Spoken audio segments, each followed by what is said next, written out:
quick video for the haters or the lovers or everybody. Jumped off the 242 today. There it is, obviously sitting here running with probably 8-month-old E85 in the tank. It's got a decent exhaust note. Don't ignore the tires, they're terrible.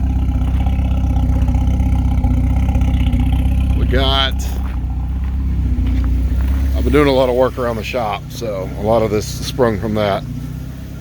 We got the V8 car hooked up to the battery charger. Well, I didn't even have to jump it off, it cranked up. But it had some unwanted guests under the hood. I ran them off. They got a little lead poisoning. We'll clean it up. Probably change the oil, make sure the battery's good and charged. This winter, I really hope to spend a little bit of time and love on this car, because this car's a whole hell of a lot of fun. I really hadn't had time for it. Same with the 242. 242 falls in the same category. A lot of fun, 300 horsepower, T5, 3076R, IPD turbo cam.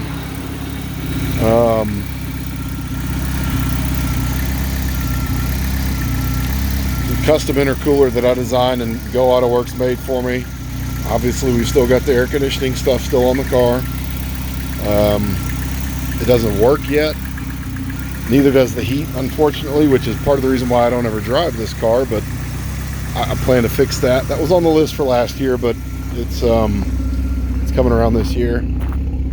There's Tom's 242. There's the gold car. It also had a rat infestation, but it was in the trunk, fortunately.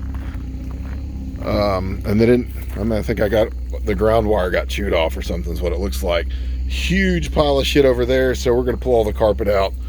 This car, if it ever does anything, I got the door open because it's been sitting for a while and it smelled funky. There were no rats in the car. That's Jay's. My other 242s over here, this red thing, that's the parts are. You get rid of that thing. Just a quick tour of my shit boxes. How about that? She needs paint, but she's straight. The interior is somewhere between so-so and awful. That was Fred the Roach. A little bit of rat shit there. Nothing really in the back. The seats are, I think this thing is a 1988 or sorry, not an 80 anything. I think it's a 79 model. It's not a GT, but it's got the GT style dash. It was a DL. It's been sitting in the woods, no surprise. It had some furry infestations in the trunk. Oh, there's Fred's brother running off. If anybody knows, I need a set of locks for this car because I don't have a set of keys for it. I've got the title and everything else, I just don't have a set of keys. Flat hood, original flat hood. Whoa, yeah, I don't know what I'm gonna do with this yet. I'm thinking 6.2 liter NA because I've got one, but I've already got an LS swap vehicle, so I don't know. Whatever it is, it needs to have a manual transmission. I like my manual transmission cars. I know. Everybody's read my project threads and seen what I did with BPU and see what I do with the gold car. I mean, automatics have their place, don't get me wrong. I'm not a hater, but I like rolling gears, I'm not gonna lie.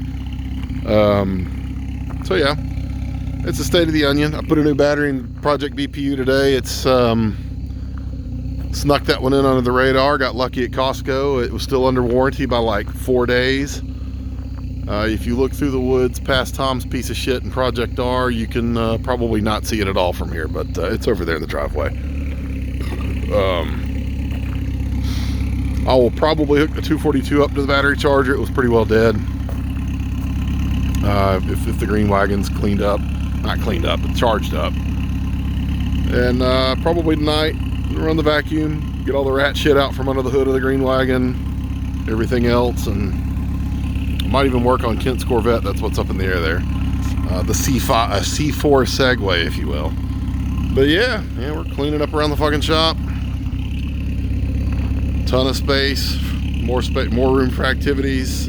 Somebody on Facebook said, oh, you can buy some more cars. Nope, we're not about that right now.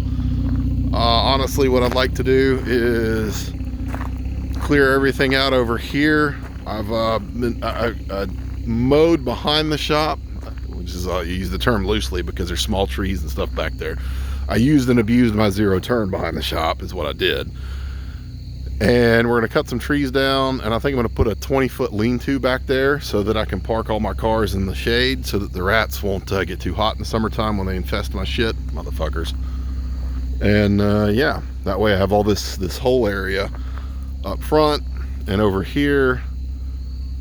You know, we have parties, whatever, for folks to come up and park, dyno days, that kind of crap. I don't know what I'm gonna do with these ramps. They're pretty badass ramps, but if I'm honest, I'd rather have a lift outside and a really tall roof over it. But for right now, the ramps are cool. Terrifying to back down, but great to drive up on. Anyway, that's where we're at. Y'all have a good one.